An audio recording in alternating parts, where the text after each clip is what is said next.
Hi guys, welcome to SQLjunction.in. This is Shrikant. Today we are going to talk about the execution flow. Basically, in last session we have seen what is the statistics, histograms, and cardinality, and how optimizer uses the cardinality to create the best execution plan. Okay, now in this session we'll just focus on the understanding the flow of the query. Basically, when we submit any SQL code, what will happen in that case, what are the different stages of that, and how it will be processed, and how the execution plan is created from that query, and in which step, and how the output is produced to us. Okay, great. So basically, when we submit any statement to the SQL Server engine, the first step is the parsing. So the statement are sent to the parser, and the syntax is checked. If everything is okay, then it moves to the next step, that is algebraizer. If it is not, then it just error out, that it will tell us that there are few syntax errors, please correct it. Once we have corrected these errors, we'll move to the algebraizer. Basically, algebraizer is a step where actual binding happens with a main table object. It find the real objects in the database.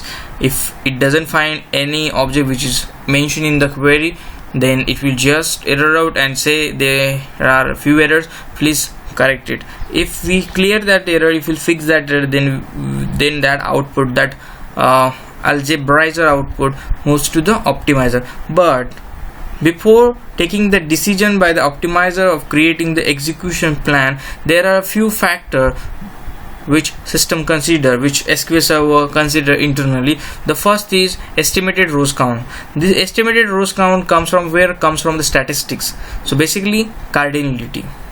On the cardinality decision, it will take a decision. It will consider this factor, basically estimated rows count.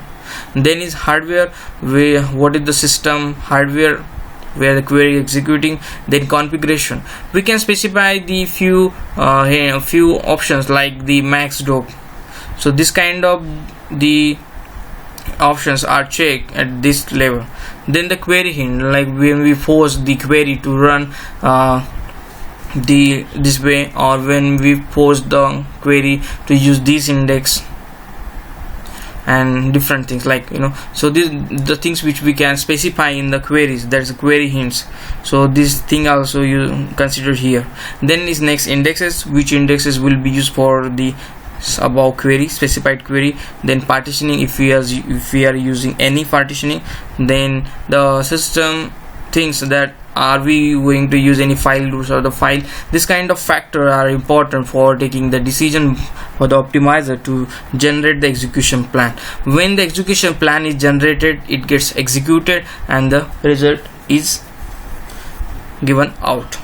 So basically, these are the 4 steps. Basically, how the steps is: first of all, we submit the statement to the SQL Server engine. Then the first step, it check the syntax, the parsing is happened. If everything looks good, then it moves to the algebraizer. In the algebraizer step, all the real object is found, is searched. If the algebraizer didn't find the object which is specified in the query, it just error out and said there are a few errors, please fix it. Once we fix this error, the output of the algebraizer goes to the optimizer, and the optimizer has few factors which it needs to consider for generating the best execution plan. When so lot of execution plan basically generated, and out of that one plan is selected, and that plan gets executed, and the result is sent out. Okay, so this is the flow. Hope you understand on the second video, which is continuation to the statistic, how our statement get executed, and how the optimizer uses the algebraizer output, and the few factors for getting the best execution plan. Okay, in the next session we'll talk and we'll understand the statistic output in a demo.